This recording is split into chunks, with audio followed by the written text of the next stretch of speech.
Jenazah korban longsor tambang Gunung Kuda, Cirebon ditemukan pada Sabtu sore. Setelah ditemukan, jenazah langsung dievakuasi. Hingga Sabtu sore, saudara, total 17 korban ditemukan tewas. Sementara, tim SAR gabungan akan melanjutkan pencarian 8 korban hilang hari Minggu ini. Proses pencarian akan fokus dengan pemecahan batu besar untuk memudahkan evakuasi korban.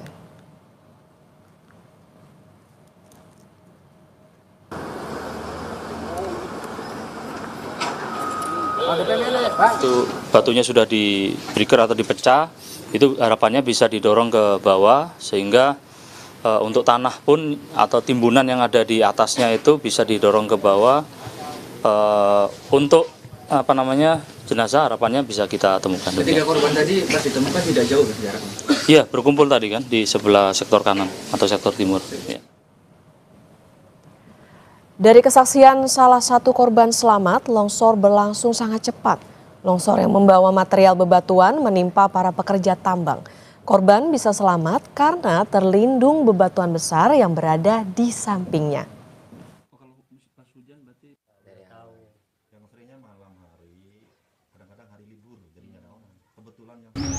Ya paling berapa, enggak sampai 10 detik lah. Orang cepat banget langsung set. Udah gitu aja. Ini limbah tuh udah masuk semua, kaca nih udah mepet saya. Sampai saya ngelepasin kaki aja susah. Udah kena langsung buka pintu, langsung loncat lari. Semua yang kena korban bisa dibantu ya, bantu. Terutama lapangan pencariannya ya Pak. Lapangan kerja yang baru ya Pak. Karena kan ini ditutup sama KDM.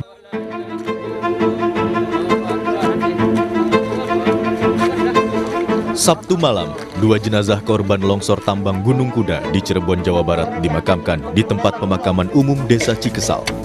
Kedua korban merupakan warga Kecamatan Gempol, Kabupaten Cirebon yang tengah bekerja sebagai kuli batu di Gunung Kuda saat longsor terjadi. Almarhum itu kedua-duanya sebagai pekerja kuli muat atau pocok, kalau bahasa di Cikesal pocok, seperti itu Pak. Terus kalau itu berarti ada berapa orang Pak yang warga kami ada 2 orang yang meninggal di tempat. Kebetulan kedua-duanya hanya punya 1 istri dan 1 anak. Pak Sanadi 1 istri, meninggalkan 1 anak, dan alhamdulillah udah keluar SMK. Dan Pak Sakira itu anaknya masih SMP. Kini, polisi telah menetapkan 2 orang tersangka dalam peristiwa longsornya tambang galian C di Cirebon, Jawa Barat. Keduanya adalah pengelola atau pemilik tambang dan kepala teknik tambang. Penetapan tersangka ini dilakukan setelah polisi melakukan pemeriksaan secara maraton dan olah TKP serta gelar perkara. Sudah ditetapkan 2 orang tersangka, Mbak. 2 orang maraton melakukan pemeriksaan, kemudian sudah dilakukan gelar perkara, sehingga tadi malam ini kita tetapkan 2 orang sebagai tersangka, yaitu pengelola tambangnya, pemilik tambangnya, dan kepala teknik tambangnya, Mbak. Buntut dari longsor tambang di Gunung Kuda, Cirebon, Gubernur Jawa Barat Deddy Mulyadi mencabut izin tambang. Deddy juga bilang, pemerintah Provinsi Jawa Barat telah beberapa kali mengingatkan soal bahaya pengelolaan tambang galian C di Gunung Kuda tersebut. Jadi ini izin habisnya bulan Oktober. Tetapi karena ini peristiwanya terjadi saat ini dan Dinas SDM Provinsi sudah beberapa kali memberikan surat peringatan tentang bahaya pengelolaan tambang ini. Tetapi kan kalau langsung menghentikan kan kita tidak bisa. Nah untuk itu maka tadi malam kami sudah mengeluarkan sanksi administratif dalam bentuk penghentian izin, pencabutan izin dari tambang ini. Longsor tambang di Gunung Kuda, Cirebon, Jawa Barat terjadi pada Jumat 30 Mei lalu. 17 orang ditemukan meninggal dunia, sementara beberapa lainnya masih dalam pencarian. Gubernur Jawa Barat Deddy Mulyadi bilang, izin tambang galian C di Gunung Kuda Cirebon ini diberikan pada tahun 2020. Tim Liputan, Kompas TV.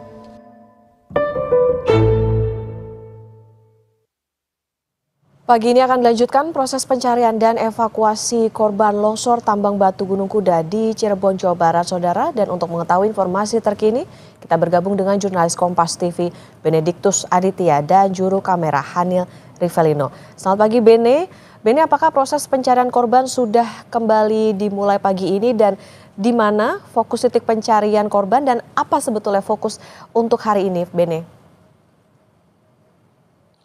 Ya, Okta, selamat pagi. Memang untuk proses pencarian sendiri ini akan segera dimulai, di mana tadi baru saja dilangsungkan apel pagi tim gabungan dari TNI, Polri, dan juga tim SAR begitu ya. Dan kalau dari informasi yang kami terima, nantinya untuk hari ini akan difokuskan di sisi timur, ya ini letak posisi batu besar yang diduga atau ditengarai masih banyak korban yang berada di sana, karena memang kalau dari keterangan yang kami terima pada hari pertama tersebut, ini banyak masyarakat atau warga ataupun para pekerja yang berlindung di balik batu besar tersebut. Dan kemarin dari proses evakuasi berhasil menemukan 3 jenazah tambahan begitu ya, dan ketiganya juga ditemukan di titik yang sama begitu, di titik batu besar yang berada di sisi timur longsoran. Dan nantinya untuk hari ini juga dikerahkan secara menyeluruh begitu alat-alat ekskavator dan juga buldosor serta tambahan alat pemecah batu untuk memecah batu besar yang berada di sisi timur tersebut. Nah, untuk update memang sejauh ini sudah ada 17 orang dinyatakan meninggal dunia dan sisa 8 korban hilang yang akan dicari dilanjutkan pada hari ini. Begitu, Okta. Oke. Fokusnya hari ini di posisi timur dan yang dilakukan adalah untuk memecah batu besar tadi. Bene, apakah korban tewas ini sudah teridentifikasi dan diserahkan ke pihak keluarga? Ya, sejauh ini memang sudah ada 17 orang meninggal dunia, di mana 14 orang ini di jenazah ini sudah teridentifikasi di hari pertama pencarian begitu, dan sudah dikembalikan ke pihak keluarga masing-masing. Dan untuk yang kemarin 3 jenazah tambahan, memang informasinya ini sudah juga berhasil diidentifikasi di Rumah Sakit Umum Daerah Arjawinangun begitu. Dan untuk ketiga jenazah tersebut memang diketahui atas nama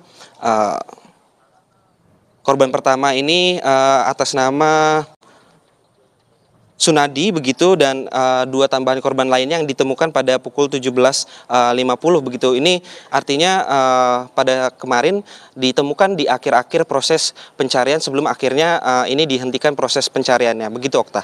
Oke, Ben, informasi terakhir ini kan sudah ada 2 orang ditetapkan sebagai tersangka. Apa sebetulnya dasar penetapan kedua tersangka ini dan siapa saja perannya, apa saja, Bene?